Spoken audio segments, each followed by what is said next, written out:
Alaikum salam wa rahmatullahi ta'ala barakatuhu Ceerno Ousmane Sall.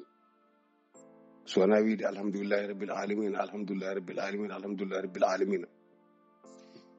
Min e maɗa fof ala julɗo mo jogorɗen mettinde ɓerde mum walla jogorɗo lorlirede sababude meɗen. Min e ma fof ala julɗo jogorɗo ɓerde mum mettindire sababude muɗum sababude muɗum. Ala kadi mo bone goto e meɗen jogori naworde julɗo bandiraɓe meɗen alhamdulillahi rabbil alamin. Wa innama oɗo audio min mi yi baɗɗo o ko nelɗum ga audio o won numéro mo ko Sénégal mi heeɗima audio makko o gayni mi ruttimo kadi mi noddimo téléphone mi heɓanimo ɓe ko yimɓe goto pelle mabɓe ɗe Gadi Mouhamadou Abdoul e Oumar Dia ko ɓe mbaɗi ni e dalil mo dokkatno mami o Amadou Koufa kañum hulani hay goto hulani haalde ko metti ɗum mberɗa ɗum ɗo e dental he hulani haalde ko metti ɗum hulani haalde ko weñi ɗum walla ko ani ɗum walla ko muusi ɗum hulani haalde hay goto ko weñi ɗum walla ko muusi ɗum walla ko metti ɗum Amadou Koufa hulani ɗum Ceerno Amadou haali rahmatullahi alayhi no waɗa ɗum nde on joni kanko dari haalde ɗemgal makko ha gasi ko yimɓe wonɓe keddi ene killanama ko o wiyani Amadou haali noon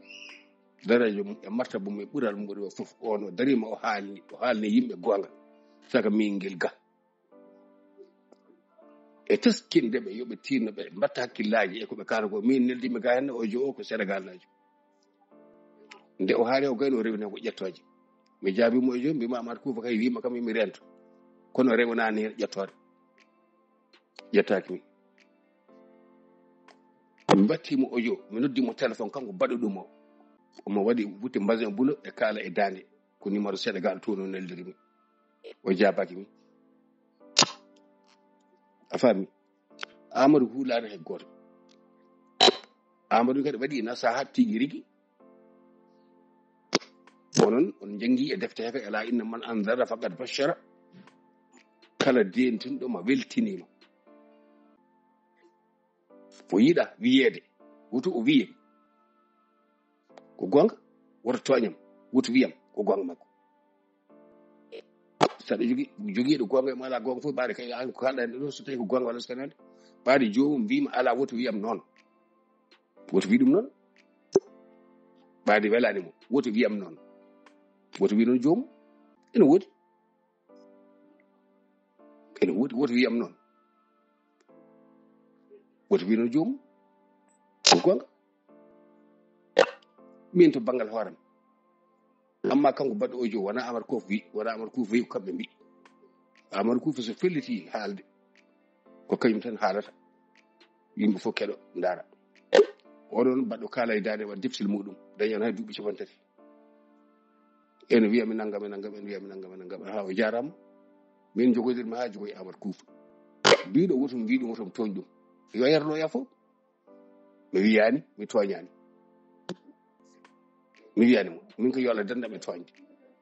ɓaade ka o wi ɗum ko toñangue e makko yo yerlo o yaafo nguen toñangue hawnanta min mi wonta sababu leñol ene lebtire sababude am walla ɓesgam ene lebtire sababude am walla yiɗɓam ene lebtire sababude am min goto ala watta ɗum tawne kadi mbaɗa andi ko jomum qirri ko woto wiyam noon rendi woto wiyam noon mbiyata noon ha yo maddini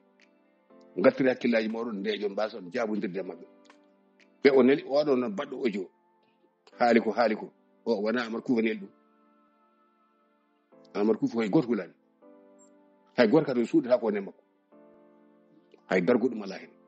min noon min Ahmad Tidiane Alpha mo mbiɗa ɗo mo cukalel ngel wona kanko wi kam ko cukalel ngel wi mon tawon min modorna mbaɗon min ni battomin ni kay made onon kam ko Allah onon tan Allah hokki bawɗi ko an jabotumi an mi jabaki Amadou Koufa ko an mbiɗum ni o an kalɗo ko haalano ko en jaɗɗa hen ha aɗa yenna aɗa ƴetto jinnaɓe minen de min ƴettaki jinnaɓe Amadou Koufa te ñande fof mo nana ko ɓuri ɗum bone ñande fof mo dana o ala e jihade wala e naggam kono kay ndewi ɗon min noon mbaɗa yetti Allah no feewi alhamdulillahi rabbil alamin an kam ko jaaɗa hen fof e ko mbaɗɗa hen ko an mbiɗa ko Amadou Koufa wima noon so Amadou Koufa wima noon an hen toon so wiyanam an hen toon o ardini ɗon konngol woto toñam hakay ko haala yiɗa mbiyami noon ko haala mi toñani ma kadi mi wonta toñe yaafo tawi ɗum ko toñange yaafo kono min tan goto wonande leñol oɗon kaala ko jiiɗa e yaw an kalɗo aɗa nela o e aɗa woni tu aɗa woni kalɗo min kalɗan ma ganda ko wonen nder tam wama ya'lamu junuda rabbika illa huwa ko an noon jettiɗo nela o an mo jimi ɗo numéro muɗum ma windu numéro maɗa ɗo mi noddima laaɓe tati a jabaki Amadou Koufa seeɗa waɗa yam audio waɗata ko audio mali